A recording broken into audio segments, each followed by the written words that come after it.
Hi, everyone. This is Dr. Gayle Carson. Welcome to Living Regret Free, a program that shows you how to live a better and more joyful life. As an added bonus, I invite you to listen to an introduction to my Mindset Matters program, which ties into this so well. Go to www.sobmindset.com. It's free, and I know you will enjoy it. If you'd like to contact me personally, drop me a line at gaylecarson13@gmail.com or go to my website, www.spunkyoldbroad.com, and sign up for my weekly newsletter. My guest today is DJ Chang. DJ was raised in a white, upper middle class suburb of New York City, where as a child she witnessed her caregiver die suddenly, and as a young adult grappled with issues of sexuality, class, and ethnicity. Throughout her life, she searched for the meaning of identity, love, life, and death, and she explores these big questions and the events that shaped her life in her debut memoir, First Mistake. So, first of all, welcome, DJ. How are you doing? I'm doing great. Thanks so much for having me, Gayle. Oh, you're welcome. You're welcome. I know that you live in San Francisco and your spouse Carla is with you and your dogs. And since I am a dog person, I need to know first, before anything else, what kind of dogs you have. Oh, it's actually very sad news. We actually lost both our dogs this very week. Oh, you're One on kidding. Saturday and one on Monday. They were both almost 16, and the other one was 16 and a half. An English Springer Spaniel who was 2 months shy of her 16th birthday, and a Foxhound Coonhound mix who was actually a service dog who lived to over 16 and a half, and we just lost her on Monday. Wow. Yeah. So Yeah. I assume It was a rough week. you'll be getting more dogs, though. Knowing your dog people, you will be getting more dogs. I know that because I've had so many. My Yeah. oldest dog lived to 20. My oldest cat lived to 18. So I had good Mm. luck with that, but others have not done as well. But anyway, let's get to Yeah. DJ now, and let's find out how faith has shaped your life, and even as a what you call an out and proud lesbian. Yeah. So faith has been interesting for me because I never grew up with any faith. My parents didn't practice any religion, and actually, the caregiver who passed away under my hands when I was 9 was a Buddhist. But somehow faith just came very naturally to me. I was drawn to Christianity, and in particular, the Jesus's message of compassion and caring and acceptance. And so, as a as an out gay person, it didn't seem like a conflict to me. And I think you see people like Pete Buttigieg now, who's talking about how faith and his sexual orientation are not a conflict, and he really focuses on the message of caring for the sick and the poor, and so that's always been something that has shaped my life and shaped how I've approached work and found meaningful work in my life. And yet, you saying about acceptance and Christianity and faith and all of that, and I accept that, except that we know that there was a preacher who just maligned Pete on social media and on air, and said some really horrible, horrible things. So there are people who call themselves religious who are not very understanding of these things either. Yeah, and I think that's really unfortunate because especially as as a follower of the New Testament, I know that there's no in Jesus's preachings, he never speaks anything to anything about homosexuality or same-sex relationships. It really focuses on caring for the poor, being compassionate, healing the sick. So it's to me, there's more of a conflict in that than than looking at how to live a Christian life. And I think what Pete said, which I really love, is that if somebody has a problem with him, it's really your problem is with our Creator than with us. Yeah. Oh, I totally agree with that. But, I just think it's interesting how people can take anything and just turn it around and make it something totally different. But you also believe in miracles. You say miracles can and do happen. And why you think you've seen so many? I don't know why I've seen so many. I believe that I've been blessed. I believe that it has to do with my faith, but it's always been a challenge for me because I know that it's not like God rewards people who have faith or who are good, because I know that bad things happen to good people. And so it was always something that I was conflicted with until very recently when I was reading Marcus Borg, and he talked about how miracles are not really divine intervention, but rather divine intention and divine interaction. And for me, I've seen that, my wife has survived, severe health crisis, including a diagnosis with AIDS in 1986. And I've seen that as divine intention, that it's God's wish that we can be healed and that we can experience miracles. And it's really the miracle of interacting with other people, with amazing doctors, with people who've been praying for us throughout our lives and throughout our health crisis. And so, I really do feel blessed, but it's not because I think we've deserved these interventions. I think it's just the fact that God allows these miracles to happen, and it's I feel like it's my responsibility to share the story. Well, it's also interesting that you say that when you embrace mistakes, that can lead to success. And we all know we all make a lot of mistakes in our lives. And we're often saying to ourselves, why did I do that? Or where did that come from? Or why did that happen? And so how has embracing mistakes led to success for you? I love the name of your show, Regret Free or Living Regret Free, because that is really how I've lived my life, regardless of how many mistakes or supposed mistakes I've made in my life. Because I've, I feel like, once I make a choice and once I decide to do something, I can't look back with regret and look back and dwell on the fact that I might think it's a mistake, or that other people might think it's a mistake. I wouldn't have the things in my life if I didn't embrace every choice I've made and every mistake I've made. I would not have the love of my life for the 33 years that we've had together if I listened to other people and felt like, oh, somebody, this person has made their own mistakes and is living with AIDS now. I can't have that in my life. I chose to have a relationship with her anyway, and it's led to the most incredible, joyous life that we could imagine. I've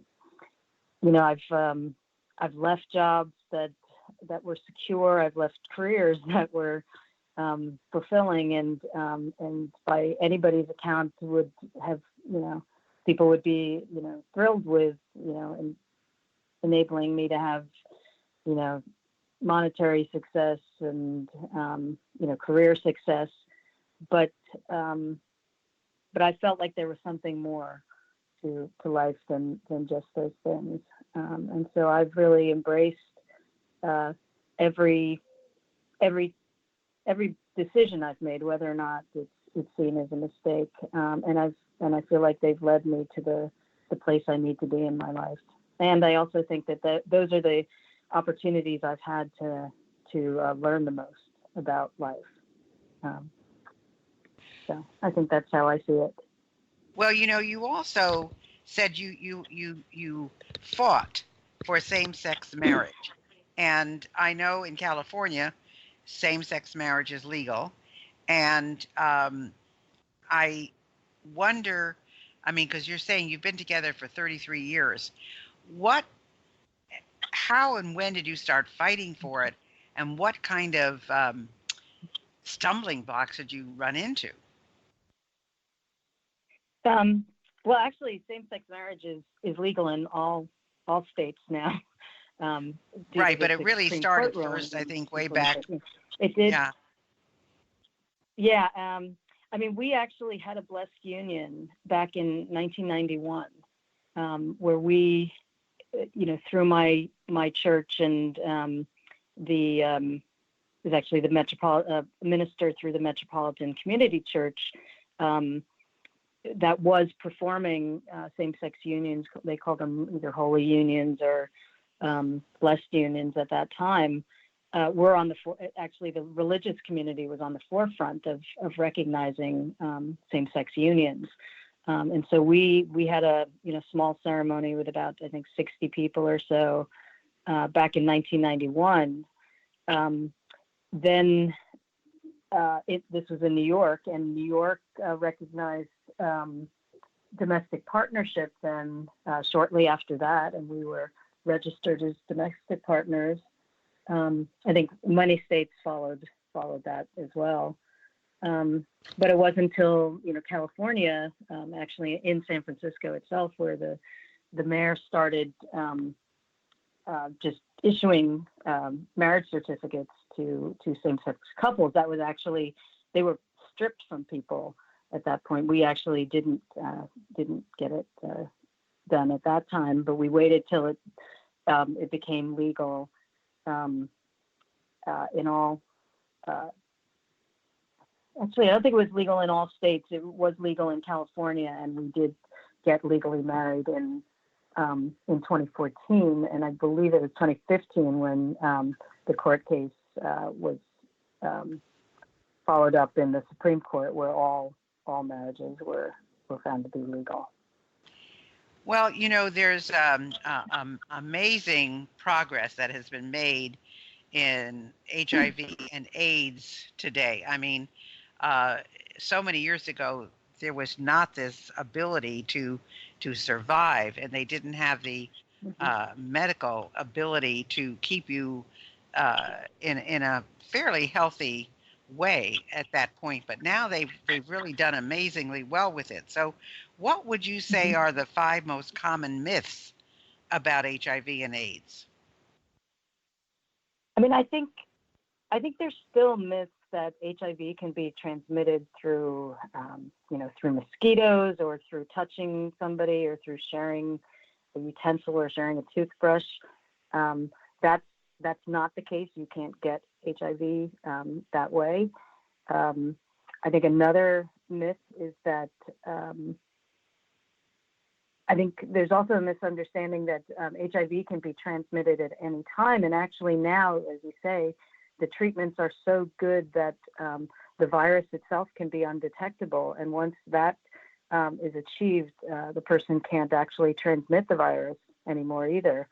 But I think this is especially for maybe the millennials or the young people out there who now hear that there are these treatments and feel like, oh, well, AIDS is no big deal, or HIV, doesn't need to be protected anymore because there are these wonderful treatments out there. But it is really still a big deal. It is a chronic medical condition where the medications themselves can be, as I know personally, are hugely expensive, costing thousands of dollars a month or thousands of dollars a year, depending on whether or not you have insurance. And so it's really important to still practice safe sex and prevention in all cases. Yeah. So I think those are some of the most common myths. Well, I mean that's it's just a whole amazing story there. But you have this book, First Mistake: Facing Death, Finding Life is a memoir. It's a love story. Hmm. It's a spiritual quest. Why did you write the book, and what do you hope people will get from it? Yeah, I think I wrote the book because, as I said, we've been so blessed with miracles, and I just felt like I wanted to, um, to share that miracle and to share how lucky we've been and how amazing it's been to live a life that's regret free, but still embracing, all the challenges that come our way. Um, I think my partner has lived an amazing life. My wife has lived an amazing life. I wanted to share um, some of her story as well. I wanted to share our love story, and really inspire people to see what can be accomplished if you just embrace life that way. I hope the message that people will get from the book is that that if you embrace your mistakes, you can actually see them as an amazing gift to you, the most incredible learning opportunities, and they may surprise you in where they lead to, and what they can bring to your life. Well, I know you said that you hope that it will show how anyone can overcome stubbornness and immaturity to find unconditional love, faith, and purpose. And if Mm-hmm. anyone can find unconditional love, faith, and purpose, they're living a pretty good life. So, why do you say that finding purpose is more important than material success and security? Because most people, I mean, I think people want purpose, but if you don't have a roof over your head, or you don't have food in your stomach, and you don't know where your next dollar is coming from, it's awfully hard to think about having a purpose. So, tell us a Yeah. little bit about that. Yeah. I mean, I've had, and it wasn't something I actually set out to do, but I had some incredible material success, in the biopharmaceutical industry. I had, security. I'd been in the industry for 20 years, but I really felt like there was something more. I had this nagging feeling. I actually started my book more than 20 years ago, before I even started working in biopharma. And I kind of forgot about it as I, became successful in my career and focused on my career. And it just kept nagging at me. I kept, as I had new manager over new manager. The industry changed. The company went through um, a merger with another larger company, and just I had this nagging voice saying, you need to tell the story. You need to find something that gives your life more meaning and more purpose. And it may, I don't know if this is going to lead to a better life, or at least a better life in terms of how other people might define it. But I've been incredibly happy in being able to tell this story and being able to share something that was a passion project for me for over 20 years. Um, I think, I think you're right that if you're insecure and you don't know where your next meal is going to come from, you might not be able to focus on a purpose, and so there always needs to be that. Um, but to me, there is more value, personally, in finding a way to give back and to find what is the meaning of your life and what are the lessons that you need to learn. So, Well, that's good. That's I wouldn't tell important. anyone to go quit their job to do that, but it is important to find happiness and meaning. So. So, what advice would you have for our listeners who are contemplating, yeah, I'm in a same-sex marriage, or I'm in a same-sex relationship. I'm not sure my family will accept it. I'm not sure my worker relationships will accept it. Any suggestions for people? Um, I mean, for me personally, uh, my family. It took my family some time to accept the, my decision to live authentically and to be out and to tell them um, about who I was. But I think it would have been, uh, for me, it would have been more exhausting, um, more challenging not to live the life that I believe I was meant to live. To spend so much energy hiding who you are, who you love, and what you have to offer another person, or in this world. I think is, for me, not the way I would want to live. I know people do still live in a closeted way, but I think they might find that people would surprise them. And then, if there are people who would reject them, they're not necessarily the most healthy relationships that they could continue anyway. So that would be my advice for people, to live an authentic life and to live the best life you can, being who you are. Well, there's nothing wrong with that. Now, your book is called First Mistake: Facing Death, Mm-hmm. Finding Life. Where would people go to find the book? They can get the book on Amazon, or you can ask for it at the local bookstore.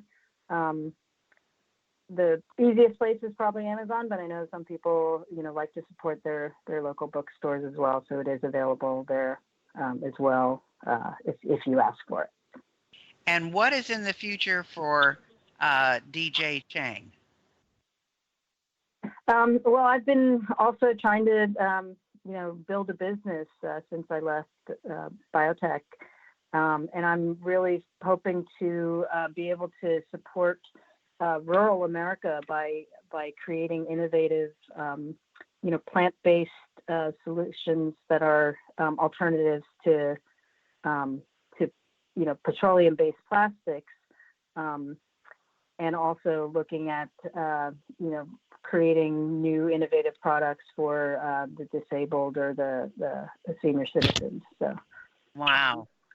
So hopefully by bringing new industries. That's quite ambitious, DJ. Well, we've got a couple of minutes left. What have we not covered that you would like our listeners to know? I just think it's important to live, live a life that is regret free. There's no harm in looking back to see where you could have maybe done things better, but and find the best way to learn from those mistakes or those challenges that you've had, but not to regret them, and not to second guess them or dwell on them, because that's never going to get you to where you need to be. I've always embraced every choice I've made, and really have found that wherever I am, it's where I'm meant to be. So. Well, that's really accepting the universe as your guide, so to speak. And, that's certainly something that's very admirable. Do you find that people come to you for advice on the areas we've spoken about? Yeah, I mean, I think people aren't that familiar. I don't always share that much about myself, so they don't always know all the things I've been through in my life, and things that my wife has been through. So I do, I think in this book, I do share all the lessons that I've learned, and all the, all the experiences I've had. And when people learn about them, then they do reach out to me and try to get advice about how I've managed to embrace those things and live the life that and live as happily as I have, given the challenges that I've had to endure. And that's the key to everything. Well, we want to thank you so much for being with us, DJ, and best wishes to you, best wishes with your book, best wishes with your new business, and let's hope that you continue to live regret-free. Thanks for listening, and I hope you enjoyed today's show. I choose my guests carefully, so if you have someone you'd like me to interview, please drop me a line at gaylecarson13@gmail.com. In the meantime, check out my intro program, Mindset Matters, at www.sobmindset.com. See you next week.